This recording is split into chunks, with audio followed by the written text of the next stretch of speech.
Hello everybody.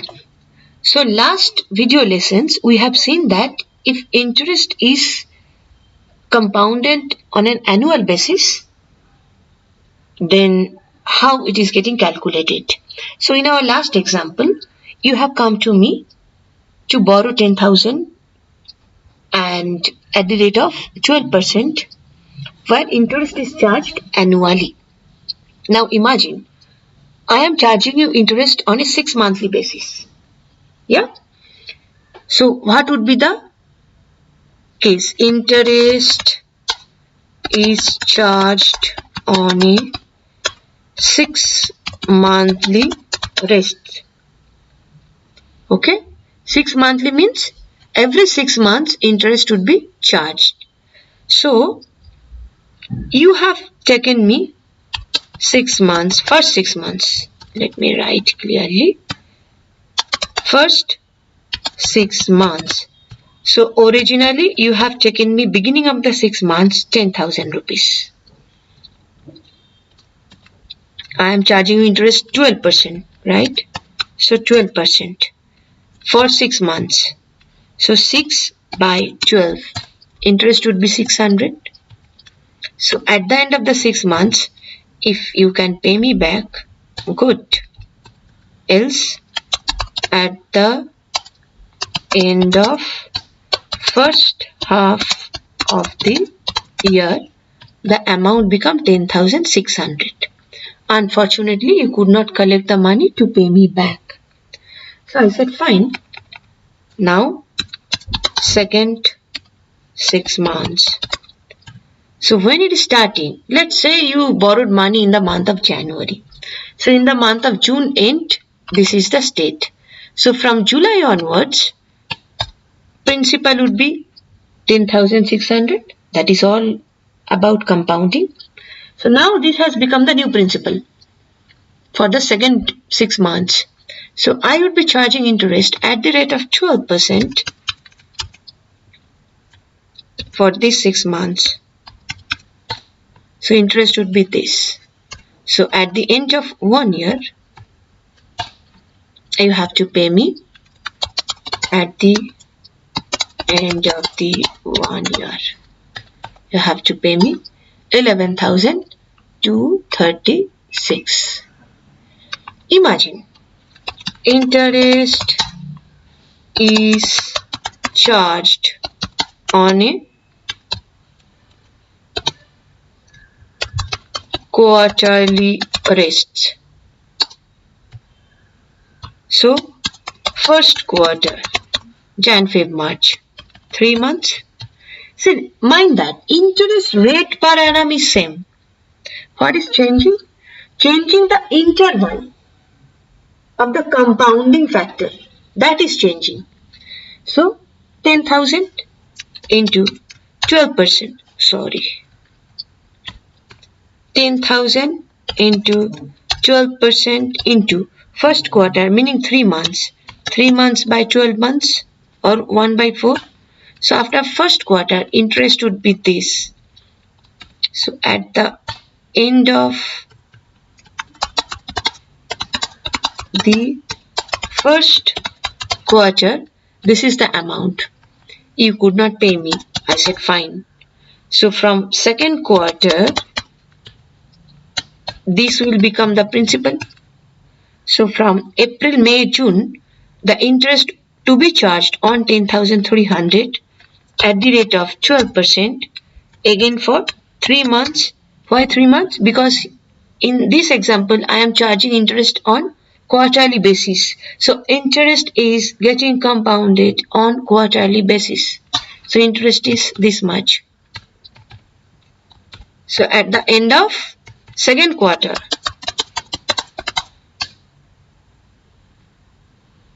at the end of the second quarter, which is say April, May, June, unfortunately you could not collect money.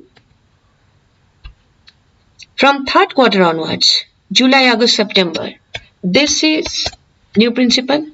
I am charging interest on this for 3 months. July, August, September. This is the interest. This. So at the end of the third quarter, you could not pay me. You said, Uma, I need end of year only I can pay you back. So coming fourth quarter, now the principal becomes this. I am charging interest on this at the rate of 12% for fourth quarter, October, November, December. So again 3 months, this is the interest.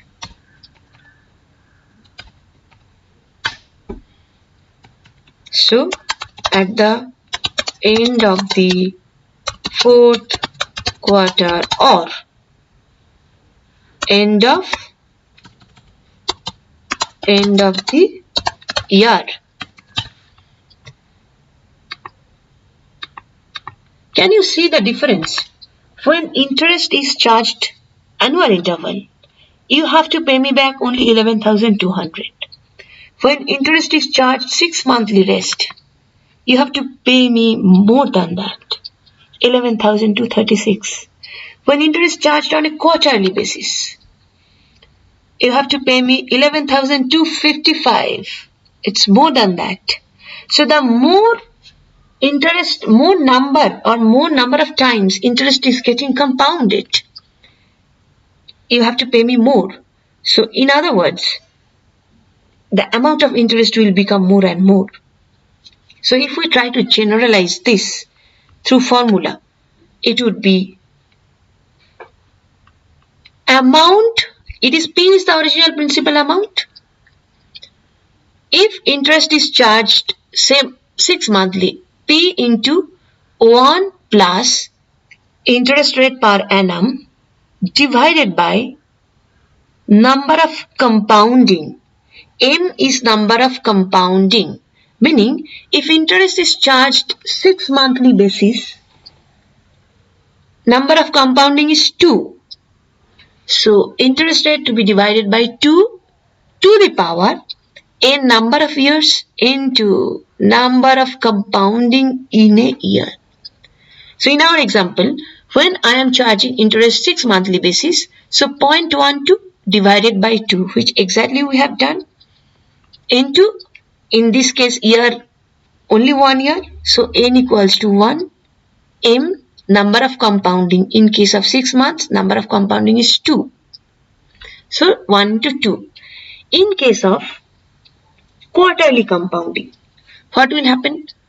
1 plus interest divided by quarterly, meaning in a year I am compounding 4 times. So m equals to 4. To the power n here 1, n is the number of year and m number of compounding in a year. Yeah. So what we have done, let's see how formula helps. Let me do first. With the help of formula, 10,000,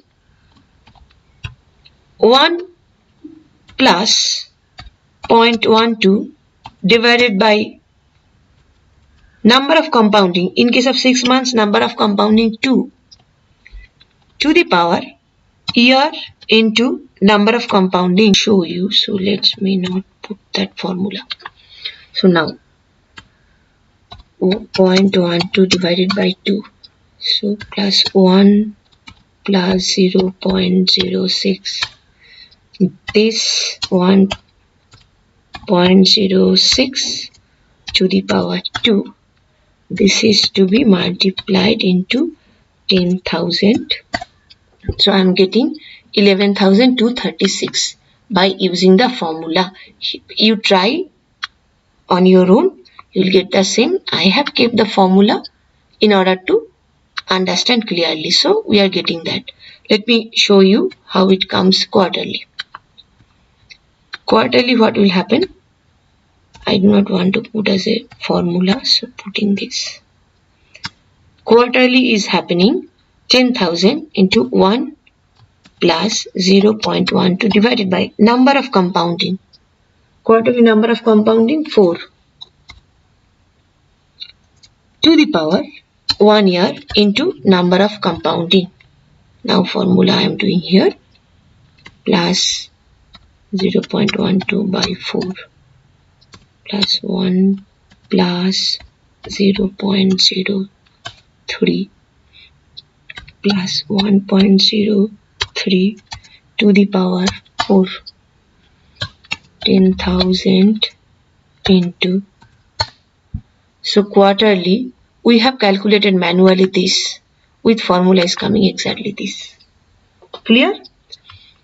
Now just to show you that formula works, because it's the generalization. Let's say interest is charged on a monthly basis. I am taking help of formula here because it will take long time. Already I am running out of time. So how it would be? 10,000 into 1 plus 0.12 divided by, when I am charging interest monthly rest, meaning 12 times interest is getting compounded. So R is 0.12 divided by number of compounding, which is here 12, to the power number of year, here 1 year, into number of compounding. Let me do the formula now. 0.12 by 12 plus 1 plus this plus 1.01 to the power 12. So how much you need to pay me if I charge you interest on a weekly basis? Sorry, monthly basis, not weekly. So monthly basis interest charged, you need to pay me 11,268. Quarterly basis interest charge 11,255. 6 monthly rest 11,236. Annual 11,200. So as you can see, the number of compounding increased, your interest burden also will increase. So in case of loan, it is not good enough to know whether interest is compounded and what is the rate of interest. It is equally important to know what interval interest is getting compounded. So if it works on loan that interest burden is getting heavier, definitely it will work other way around if I keep the money, deposit money with some financial institution. So that time I definitely would prefer the more number of times they compound, all the way more better, because your money, your interest would be getting compounded more number of times. In our next video lessons, we will see how it works. If it is weekly, money can be compounded on a daily basis. Money can be compounded on once in a 12 hour. Money can be compounded on hourly basis also. See you till then.